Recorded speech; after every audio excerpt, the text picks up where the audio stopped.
Good morning, everyone, and welcome to Church at Home with Rachael for Tuesday, the 23rd of February.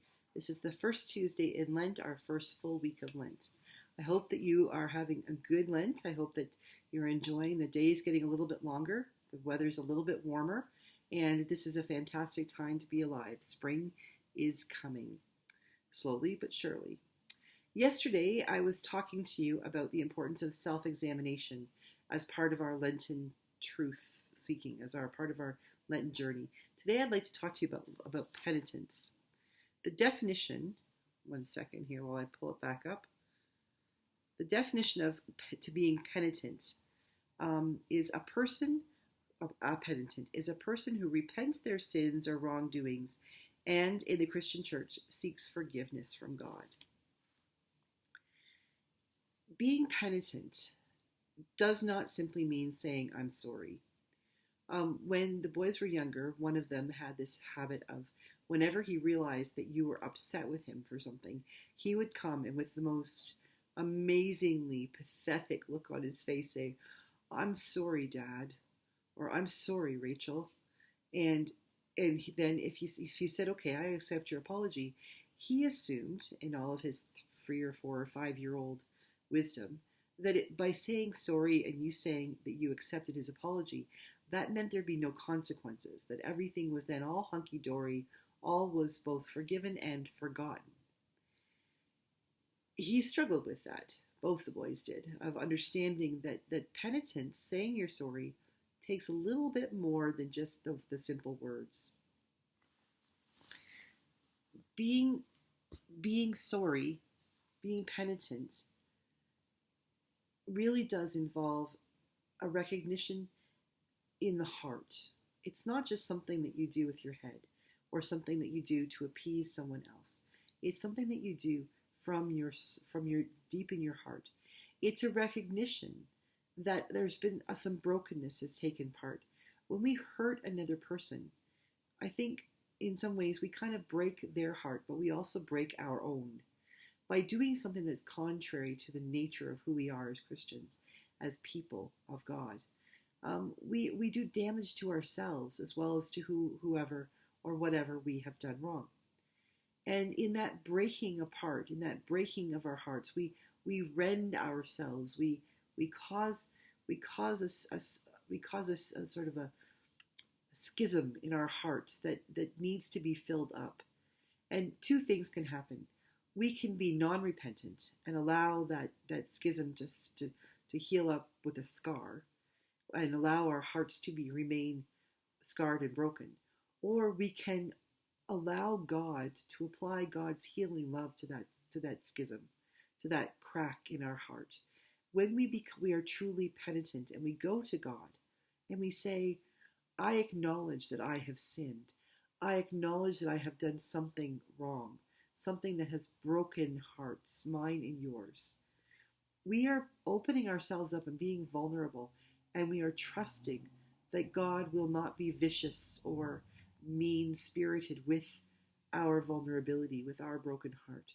We are trusting that God will look at us and say to us, my child, I know what you have done, and I know that you are coming to me in your vulnerability with truth in your heart. Allow me to heal you. Now, then that broken part of our heart, that schism that has opened up, can be filled to overflowing with God's love. When we come to God as a penitent person, as a person admitting that we have done something wrong, we acknowledge that we have hurt ourselves, and we are inviting God to soothe that hurt with his balm. Like that song, there is a balm in Gilead to heal the sin-sick soul. I love that. It's a Negro spiritual, and it's just beautiful. Beautiful, beautiful Easter hymn. When God applies that balm to our sin-sick soul, it begins a healing process within us. It allows us to see. Now, I don't know about you, but when I was a kid, I was pretty klutzy, and I would, like, every year when it came time for spring to get on the bikes, I would get on my bike and I'd fall. And my knee, I'd scrape the heck out of my knee, and I would be bleeding everywhere, and I have stones in there, and I'd go into my mom, who was a nurse, and she'd pop me up on the vanity in the bathroom, and she'd get out her tweezers and iodine. Ugh. And she would use those tweezers to pluck out all of the stones that were in my knee, in this injury in my knee. And quite often I'd take the top right off, like I have no skin left at all, and it would just be raw. And she'd be pulling out all those stones and all those little pebbles and all of the dirt, and then she would take a wet cloth with some antibacterial stuff, and she would clean it out. And back in the day, I'm so old, they didn't have that stuff that numbed the skin around it and everything. She just went at it with whatever she used, and it hurt. It hurt so much. And then she put iodine on it, which didn't feel really great either, and it looked awful. That awful yellow tinge that, and then she would, the whole time she was doing that, she was being calm and gentle and telling me it was all going to be okay. And sometimes she even tried to ask me questions to distract me from the pain. It didn't ever take the pain away, though. It was always there. She just helped me not to dwell on it. But she would take those tweezers and pull those rotten stones and the pebbles and the dirt out. She would clean all of the germs and the dirt with an antiseptic, and then she put on the iodine to help it to heal. All of that hurt. Pardon my French, but it hurt like hell. It really did.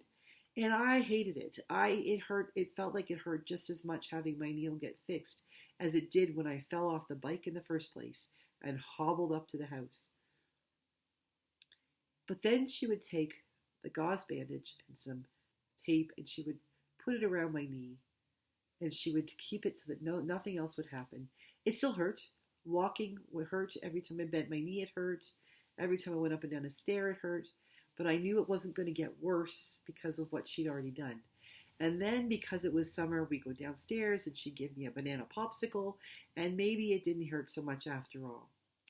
I think that's what it is about when we hurt ourselves, when we hurt our hearts because we have hurt someone else and we need to be penitent. God doesn't say to us, here's the banana popsicle right away. You're going to feel all better. God says to us, okay, let's do this work of healing your wound. Let's do this work of you've admitted that you're wrong, that you're penitent. There you go. That's like coming up those stairs into the bathroom and hopping up on the vanity when that knee hurts so bad. And then God helps us through self-examination and maybe through the help of other people sharing how what we have done has hurt them. He does that hard work of pulling those pebbles and those stones out of that wound. It hurts. It hurts a lot to have those tweezers go in there and pull those out. And yet we know even when it hurts that God is doing it because it is necessary for us, for our healing. And then God washes the wound. Then God washes that wound with that antiseptic, and it still hurts. It still hurts, but it's not quite as bad. Those tears, that washing, I think, sometimes are the tears of Jesus, as he recognizes that, as we recognize that the tears that he cried in the Garden of Gethsemane, the tears that he must have cried on that cross because we had sinned, those tears are washing. They're antiseptic to our soul. They are washing out those germs and the things that will continue to harm us. With his tears, they still hurt us, but at the same time, they are healing us. And then that iodine and the Band-Aid that go on, and it still hurts, but we know we're getting better. That's God's way of saying, okay, what do you need to do to show that you are penitent? Do you need to go to apologize to someone? Do you need to make amends? Do you need to say some prayers? In the Roman Catholic Church, they make amends by saying Hail Marys or Our Fathers, things like that. Those aren't to prove that the person is, that holy, or saying 5 Our Fathers is going to make you feel like good, heal everything. But the discipline of saying those Our Fathers or the Hail Marys are reminders to us that we need God. We need to lay down our independence and go to God and say, I'm sorry, and help me, so that our penitence can be true and it can be fulfilled. It can be healing. And then God gives us that bandage, puts it on our knee, and says to us, now you can have your banana popsicle. Now you can rest knowing that you are going to be okay. It doesn't mean that it's all the hurt's going to go away just like that. That banana popsicle my mom gave me didn't take away the pain all the time, but it certainly helped me to be calm and to relax and to be able to breathe and recognize that everything in perspective, it's going to be okay. My knee is not going to get infected. It is going to heal. It is going to take time. When we come to God with a penitent heart, it allows God the opportunity to start to begin to heal us. And we need to remember that when we have broken God's heart as well as our own, it isn't going to be fixed like that in an instant. It's going to take time, it's going to take effort, and we're going to feel it for a while. But in the long run, we'll know better. We will be better prepared to face what comes next. So this Lent season, I invite you to be penitent, to think of the ways that maybe you have broken your heart as well as God's, and find ways to invite God to help you in to heal you. Have a wonderful day. Enjoy it. Take time to recognize the blessings in your life. Take time to count the ways that God has forgiven you and give thanks. So have a good day. Stay home. Stay safe. If you have to go out, wear your mask. Take care of others as you take care of yourself. God bless, and I will see you tomorrow for Church at Home with Rachael.